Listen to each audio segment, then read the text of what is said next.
Discretion is advised. I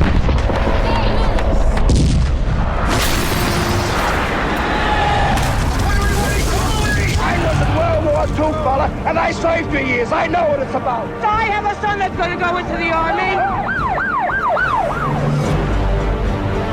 We fight because we must fight.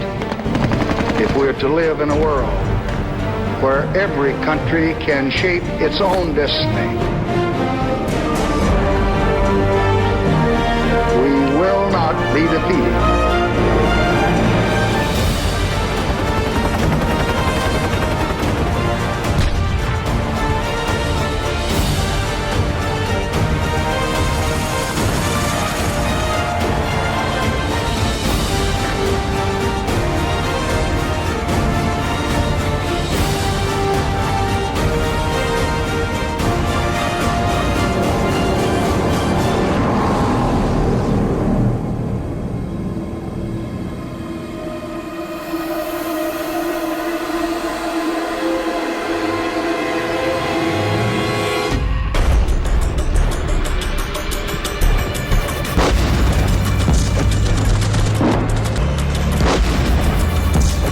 At the start of 1968, 3 years after U.S. ground forces first landed in Vietnam, there are nearly 500,000 Americans in country, fighting an estimated force of nearly 300,000 North Vietnamese regulars and Viet Cong guerrillas.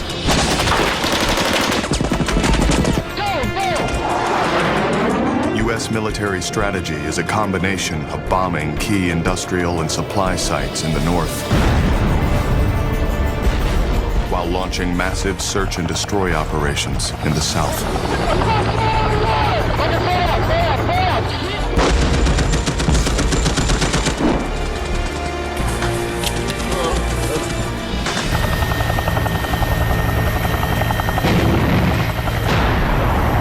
Dead enemy bodies, not territory, is the measure of success.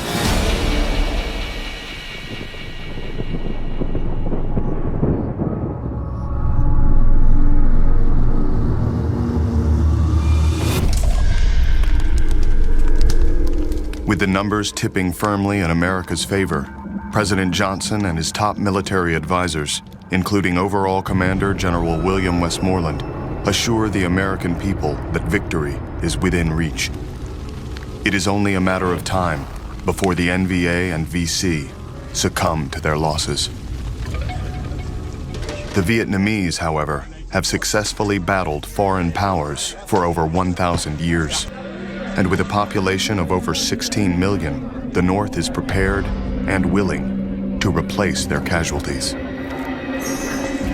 For U.S. troops in the field, this means they keep doing the same thing day in and day out, under the constant threat of an enemy that is anywhere and everywhere.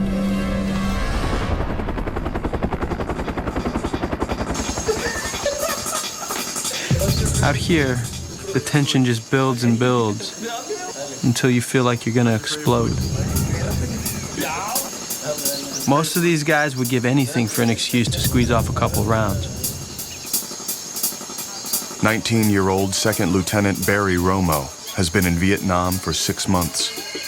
He spent most of that time leading search and destroy missions. Guys will do anything to break the tension. It's some of the blackest humor I've ever seen. Guys play mumbly peg with bayonets, throwing them at each other's feet, moving them closer and closer together. And I told them, I said, well, if you injure yourself, you're going to be walking around here with that. And they didn't care. That whole question of just dealing with the incredible tension and stuff, and jokes and dirty humor, and when you're in the rear area, prostitutes and drugs and other things, that was real.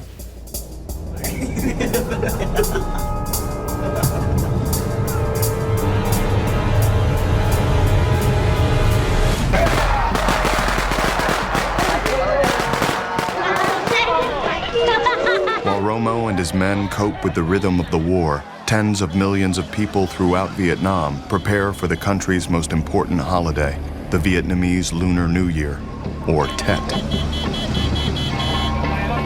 Tet marks the arrival of spring, a time to pay tribute to ancestors and look forward to good fortunes in the new year. Since the start of the war, it has also marked a time of peace, when all sides observe a 2-day ceasefire.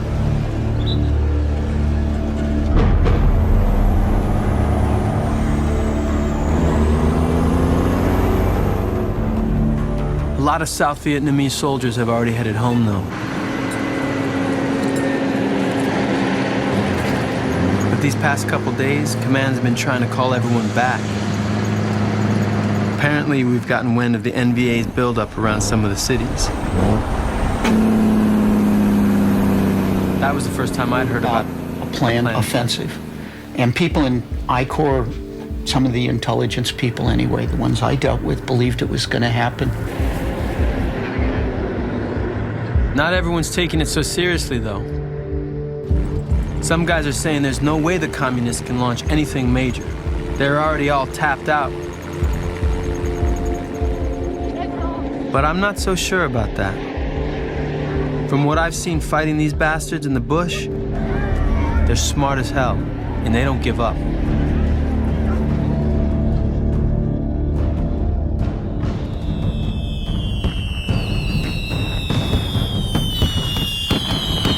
But as the sun sets on January 30th, 1968, many expect this year will be like every other, a night of peaceful festivities.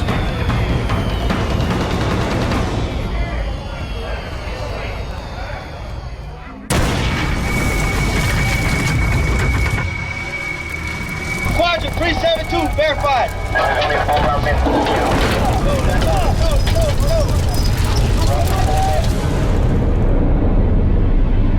This is Alpha 6. We have an extremely large force moving towards us.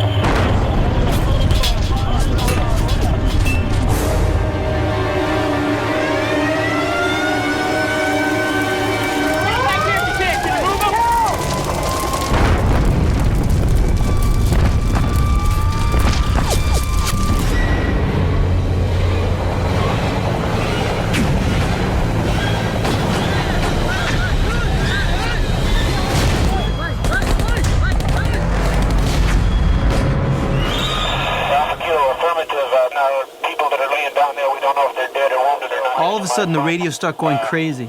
Guys are calling in attacks from all over the place. Nobody knows what the hell is going on, but you can tell it it's was something different, that it wasn't isolated. All these places getting hit at exactly the same time. You just sit there and listen, and it's like listening to a radio program, except that it's reality.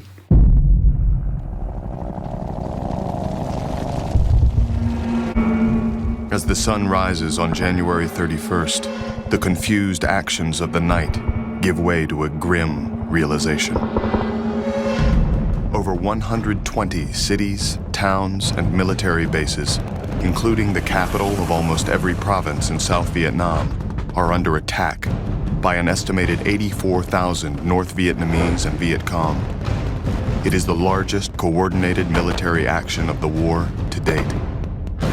Unknown to the Americans, the enemy has spent the past 7 months slowly moving hundreds of thousands of mortars, artillery shells, small arms, hand grenades, and explosives into the south via the Ho Chi Minh Trail. Under the guise of the Tet celebrations, they hid these weapons inside truckloads of rice and carts of flowers and carefully moved them into position for their assault. The incredible scope of the Tet offensive catches the Americans by surprise, but it doesn't take long before they begin to fight back. At the embassy in Saigon, military police and Marine guards begin clearing out the Viet Cong.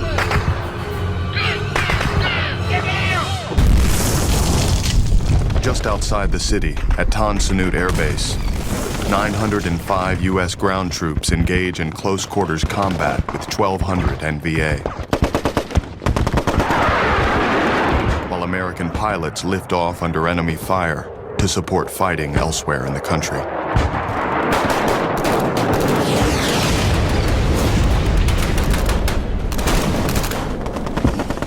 400 miles to the north, mortar and rocket fire rain down on the 6,000 American Marines at Khe Sanh. An estimated force of at least 20,000 NVA have the base surrounded. Completely cut off by ground, they are running low on supplies, while the Marines on the outer edge of the perimeter resort to hand-to-hand combat.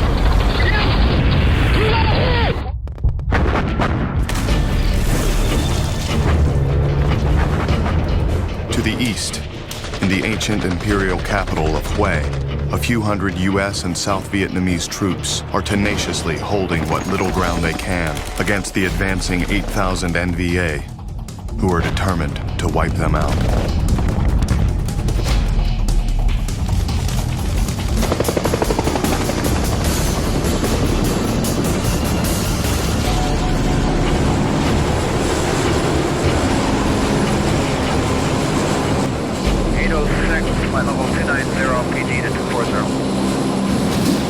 Nobody says a word. Although I'm literally about to bust, I've got so many questions. Medical Corpsman Raymond Torres and his company from the 26th Marine Regiment are packed inside a C-130 en route to Hue. Less than 24 hours into the Tet Offensive, U.S. troops are launching counterattacks aimed at reversing the wave of the enemy advances. How bad is the fighting at Hue? How many wounded are there?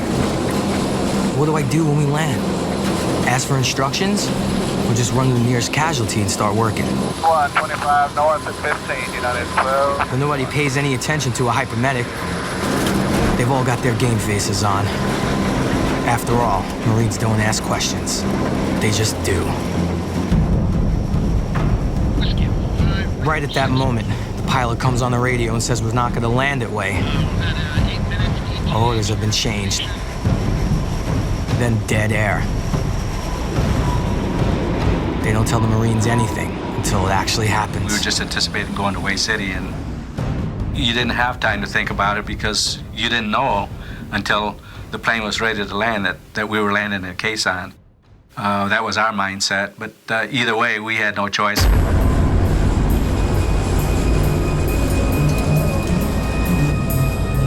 The pilot pops on the intercom to tell us that Khe Sanh's taking heavy fire. You won't be able to stop the plane because they're taking mortars from every direction.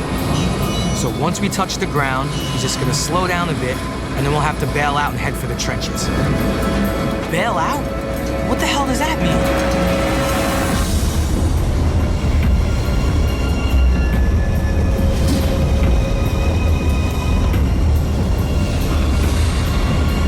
Feels like the whole plane's about to rattle apart. Plane's dropping fast. Everybody's grabbing a hold of something, getting ready to get the hell out. We're about to make one hell of an entrance.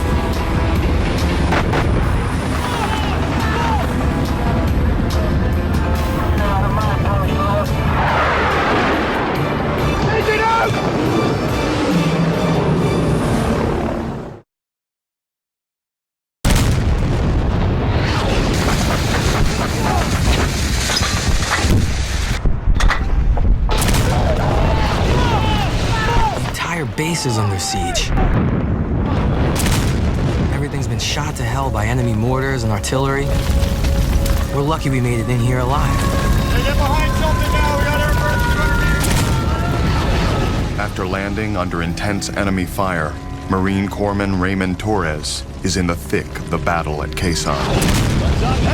2 days into the Tet Offensive, the 6,000 American Marines are entirely cut off by ground, surrounded by at least 20,000 North Vietnamese, who are mercilessly pounding them with mortar, rocket, and artillery fire.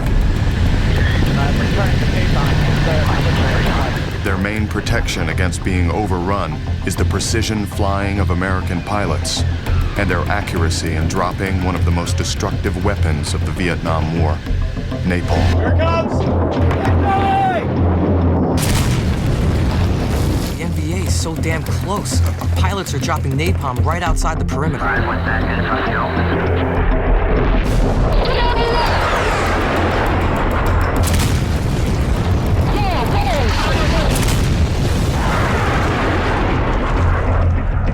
The canisters fall. It's like balsa wood, kind of flutters, and it drops a little differently than a conventional bomb.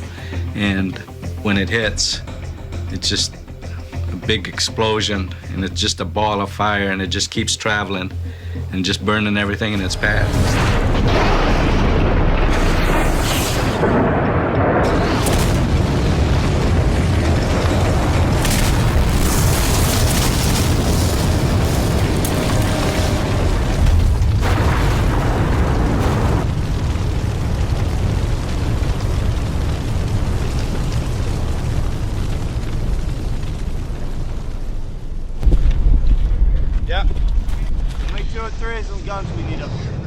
Torres and his company of 150 men immediately move out to one of the small hilltop outposts that ring Khe Sanh.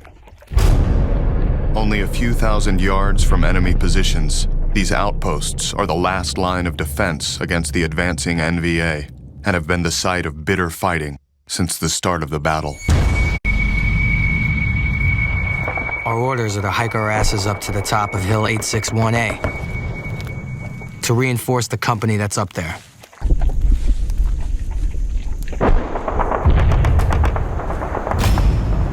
Everyone's nervous as hell. There's no telling how bad the situation really is. But rumor has it that most of the guys up there got their throats slit with knives or their guts spilled out by bayonets.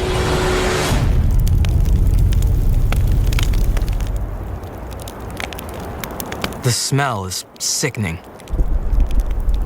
It's all I could do to keep from retching right on the spot. Dead North Vietnamese are strewn everywhere. Shot dead only a few feet outside the perimeter.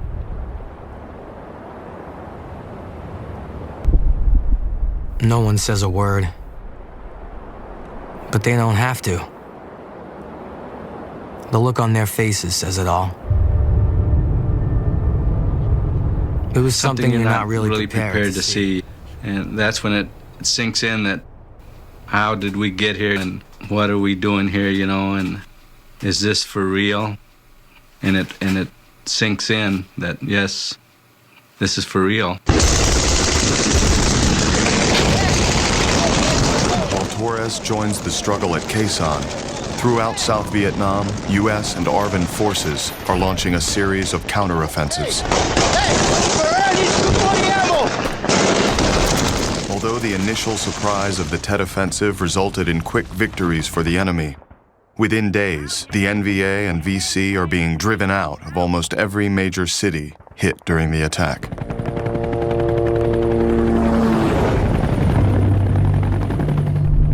But while the American military begins to triumph, the real cost of the Tet Offensive is becoming clear. One, possibly two armed personnel carriers that preceded us in here have been blown. Unlike World War II, news coverage of Vietnam is not subject to government censorship. So as hundreds of war correspondents cover the battle, the images are broadcast into the homes of millions of Americans. The infantry will move back into the tree line, hoping to re-establish contact with the Viet Cong. Vietnam gives the American public their first unrestricted view of the graphic images of war.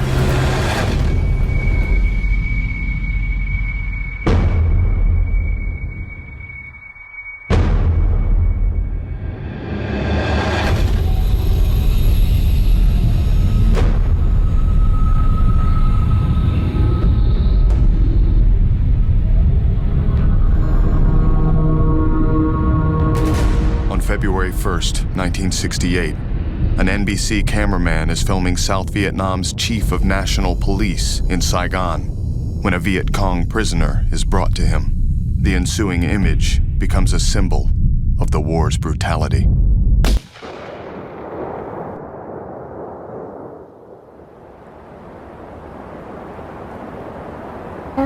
Daddy. Mommy. Daddy. Yeah, good. Did you hear that, honey? Come on. Now say, Daddy, Daddy. come home. Quick. Quick. Mommy, no. This past week, the children and I recorded 7 audio letters to send to Ben. And it seems to be the best way to keep their minds off what's happening in Vietnam. Keep them away from all the coverage on TV. Ann Purcell's husband, Ben, deployed to Vietnam 7 months ago. She is at home with her 5 children as graphic news coverage of the Tet Offensive fills the airwaves. There was a lot of coverage of actual battles and seeing the men wounded and that kind of thing. And we watched TV, but when that started happening, we didn't watch TV very much. Our son, second son that was in 2nd grade, he started having a lot of stomach aches and this kind of thing. And the doctor finally determined that it was his nerves, because he told me one day after he had watched TV, he said, "Mother, I'm afraid Dad won't ever come home."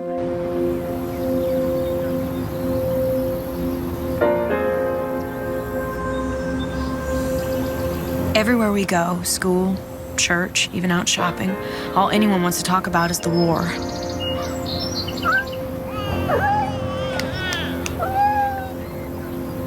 I'm just so grateful that in a few weeks we're going to take a trip to Hawaii to see Ben on R&R.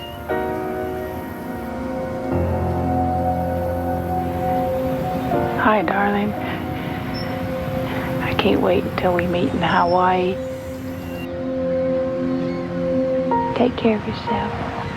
Remember that I love you with all my heart.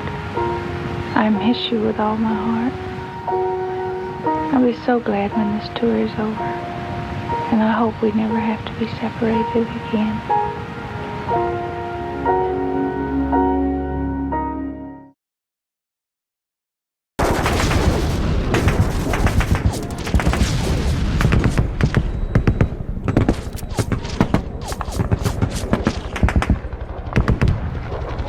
The ground never stops shaking. The mortars and artillery are constant. Everyone's exhausted. It's not even so much the physical work as the mental strain of it all.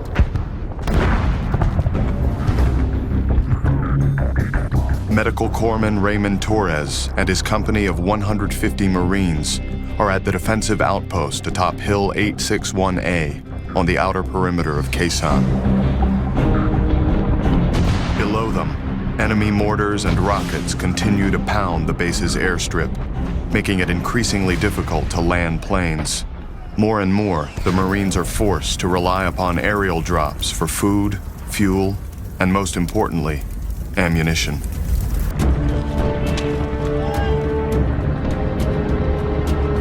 For the pilots and crews of cargo planes, the normally routine operation is suddenly transformed into one of the most dangerous missions of the entire war. 600 feet above Khe Sanh, the planes come under intense enemy fire.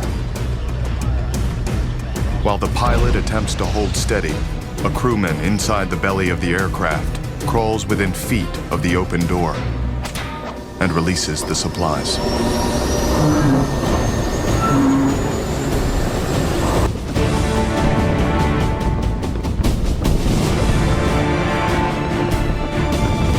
For the Marines at Khe Sanh, the pilots and crews of these cargo planes are the unsung heroes of the battle.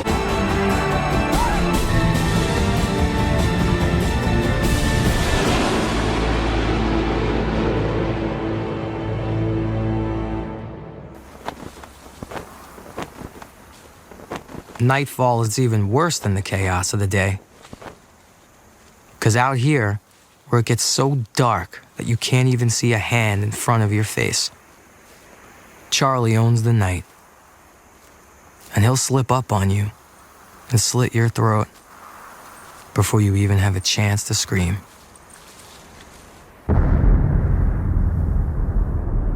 At night, the frontline Marines are at their most vulnerable, supporting air and artillery fire is less effective in the dark.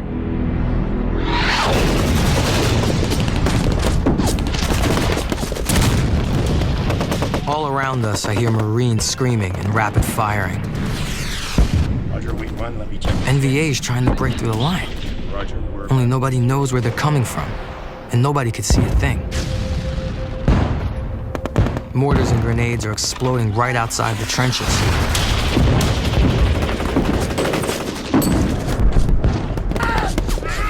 I scrambled toward the screams of a wounded Marine. Just as I'm hunching over him, trying to stop his bleeding, something hits the dirt a few feet away. It's a grenade. And in that short amount of time, everything just seemed to flash through my mind. I started backing away, and when I backed away, I put my hand up to my face to protect my face, and the grenade exploded.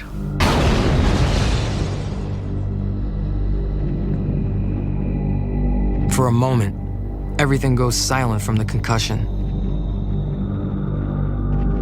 And I realize that now I'm the one who needs to be saved.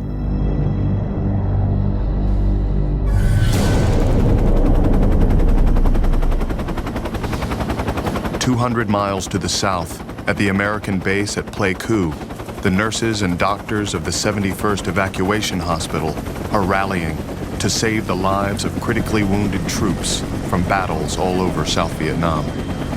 Among them is Captain Elizabeth Allen, a 26-year-old nurse stationed in the Trauma Intensive Care Unit. The first time I heard the hum of a chopper coming in low, I thought it was the most soothing sound in the world.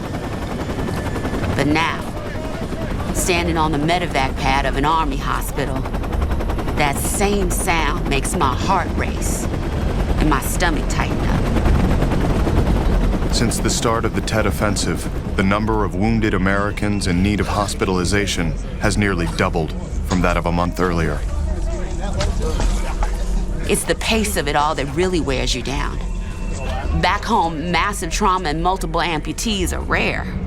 But out here, it's run of the mill. The only way to deal with it is to go into sort of like robotic mode. You take the first one and you fix it, and then you go on to the second one and you fix it, and you keep going until that's over. You learn to use all of your senses. If it smells bad, it's infected. If it's bleeding, you stop it. And you do the best you can with that. Because you don't have another choice except to crumble.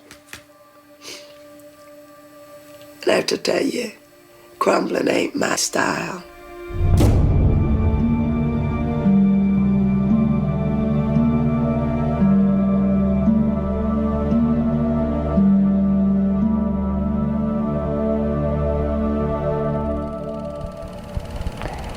Honey, I wish you a belated happy birthday and have many, many more happy birthdays.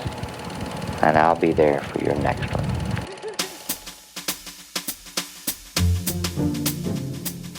All week long, we've been replaying Ben's latest letter. Hearing the sound of his voice. It's the only thing keeping us sane amidst the horrible news of Tet. Ann Purcell is awaiting news from her husband, Ben. She continues to send him audio letters, but for the first time, he is not writing back.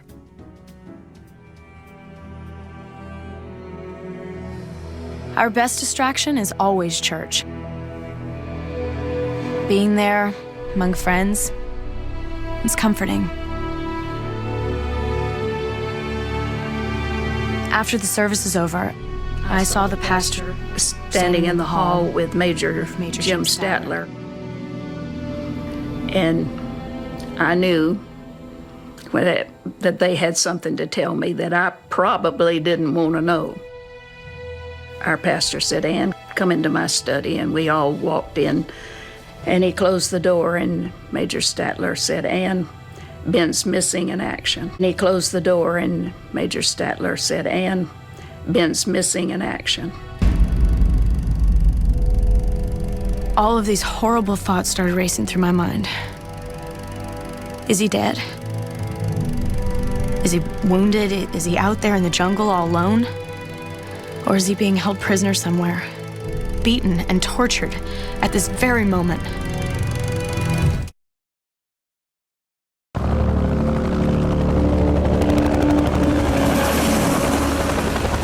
The Tet Offensive made it clear that the communists had changed their tactics. But they didn't do it overnight. Despite optimistic reports to the contrary, it's been changing for a long time. U.S. and Vietnamese troops. 3 weeks after the January 31st surprise Tet Offensive began, U.S. and South Vietnamese forces have successfully driven the NVA and VC out of almost every major city hit during the attack. Khe Sanh still remains embattled, but for the most part, the U.S. military is returning to its strategy of search and destroy, chasing the retreating enemy into the countryside.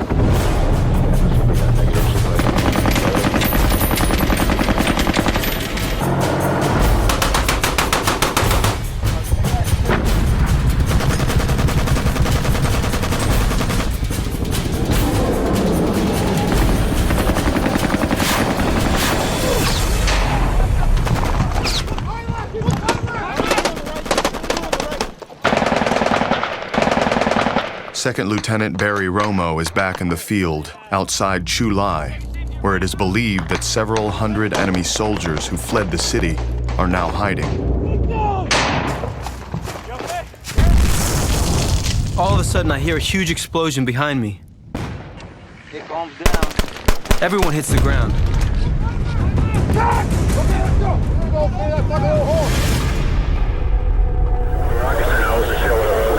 When I look up, I see my platoon sergeant laying in a pool of blood.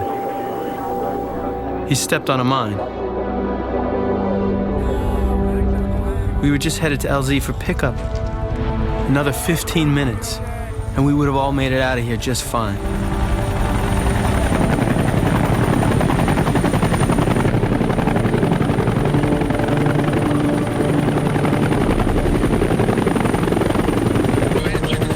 As we're getting loaded, one of my men tells me there's someone looking for me. I head over to the chopper he points towards. And as I get close, I see this major hold up a sign. And he had written, your nephew Robert has been killed. Your brother Harold requests that you escort the body home. Will you escort the body home? And he didn't say, I'm sorry. He didn't verbally say it to me. He didn't have the decency of a human connection. He had to write it down.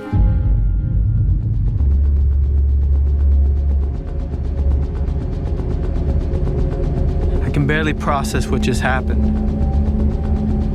My brother had written to tell me that Bobby got drafted and was sent over here.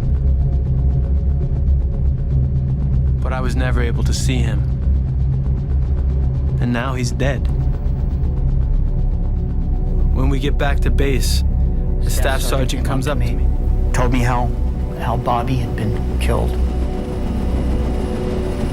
He'd been in a major operation in a place called Dong Hong, where they were working with the Marines. A friend had been shot, and just like in the movies, he had stood up and ran to help his friend. And he got shot in the throat, drowned in his own blood.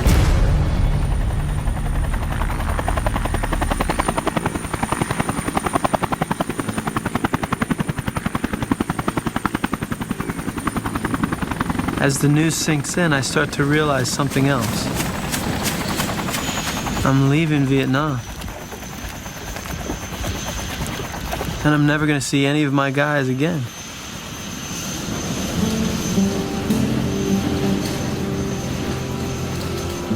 What's going to happen to them when I'm not here? I don't know. Who's going to take care of them and make sure they get through this thing alive?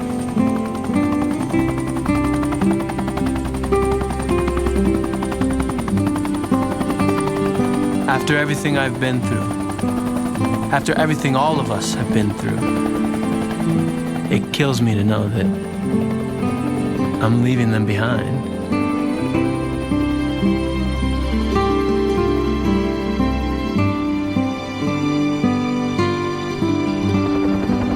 When I went to Vietnam, we thought we could win. Anyone who goes now after the Tet Offensive knows that they are going to fight for a lost cause.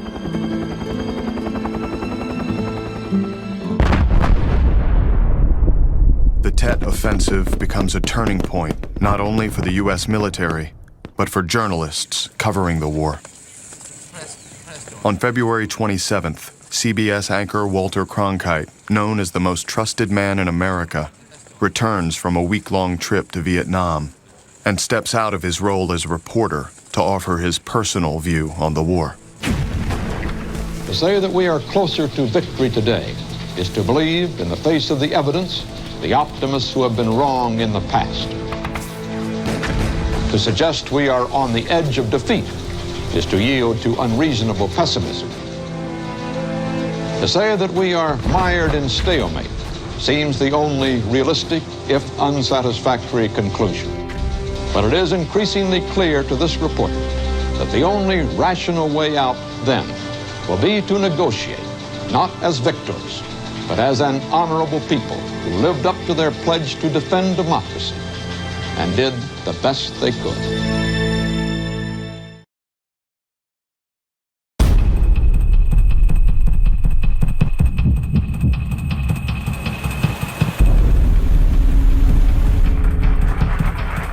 2 days after Walter Cronkite's somber analysis of the war, Secretary of Defense Robert McNamara, one of the Johnson administration's key architects for the Vietnam War, steps down. I cannot find words to express what lies in my heart today. Although he had announced his intended resignation 3 months earlier, McNamara's departure in the wake of Tet is seen by many as confirmation that the administration's Vietnam policy is failing. How will this help end the war? Well, this hopefully is a democracy. What becomes known as the credibility gap is vastly widened, as many American people see a strikingly different view of the war than the optimistic pronouncements of the Johnson administration. All the statements are very different, and it's very hard to believe.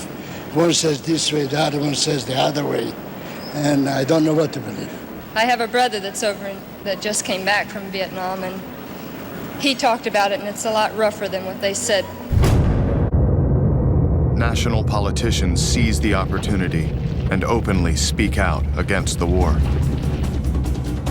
The senator from Minnesota, Eugene McCarthy, challenges President Johnson, his fellow Democrat, for the party's nomination for the coming election, and nearly defeats him in the New Hampshire primary. The entire history of this war in Vietnam, no matter what we call it, has been one of continued error and of misjudgment. And many of us in the Congress followed patiently. With his administration in turmoil and public support for the war at just 41%, Johnson addresses the nation. Good evening, my fellow Americans. Tonight I want to speak to you of peace in Vietnam and Southeast Asia. No other He orders a halt to the bombing of North Vietnam, in the area where 90% of the population resides, and announces an effort to start peace talks to settle the war. 50 million human beings. He then drops a political bombshell. With American sons in the field far away,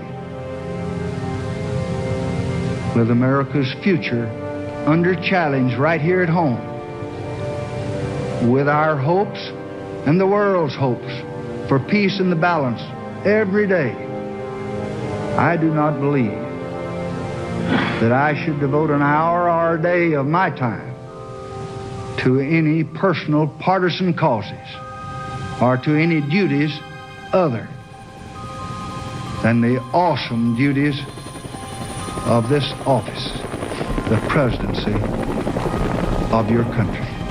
Accordingly, I shall not seek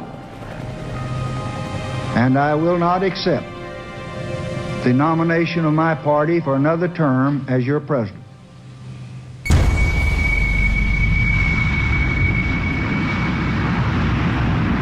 Eight days after Johnson's stunning announcement, the siege at Khe Sanh, the final remaining battle of the Tet Offensive, officially ends. The Air Force's relentless bombing succeeded in finally forcing the NVA to pull back and eventually opened the way for soldiers from the 1st Air Cavalry to break through to the base. The 77-day-long battle is the longest ever fought by U.S. troops during the Vietnam War, and one of the costliest. Of the 6,000 Americans at Khe Sanh, 274 have been killed and another 2,500 wounded. Of the estimated 20,000 NVA who originally encircled the base, 12,000 are dead. I suppose part of me is still in shock. I thought for sure I was gonna die up on that hill. But somehow, we held off the attack. Medical corpsman Raymond Torres suffers shrapnel wounds to his face, torso, and legs. They always say, no Marine left behind. And they really mean it. Those Marines hauled my ass to safety. They were there for me when I was so hurt I couldn't do a thing for them. I suppose that's the hardest part of it all. The fact that I lived and so many of them died. I was the medic. I was the guy that was supposed to take care of them. They weren't supposed to take care of me. It's just very hard on you emotionally because you do everything that you can and it's not enough, you know. And that's always weighed on me throughout my whole life.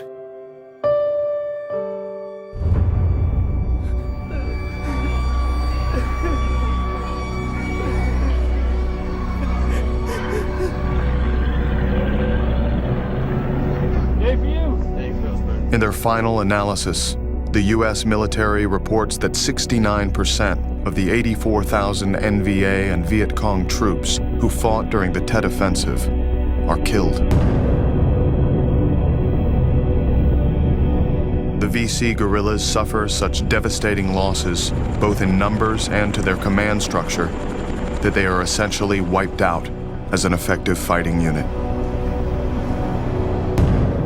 Militarily, Tet is an unquestionable American victory. But for much of the American public, it will be the graphic images of death and destruction that continue to resonate the loudest. Tet has changed the war.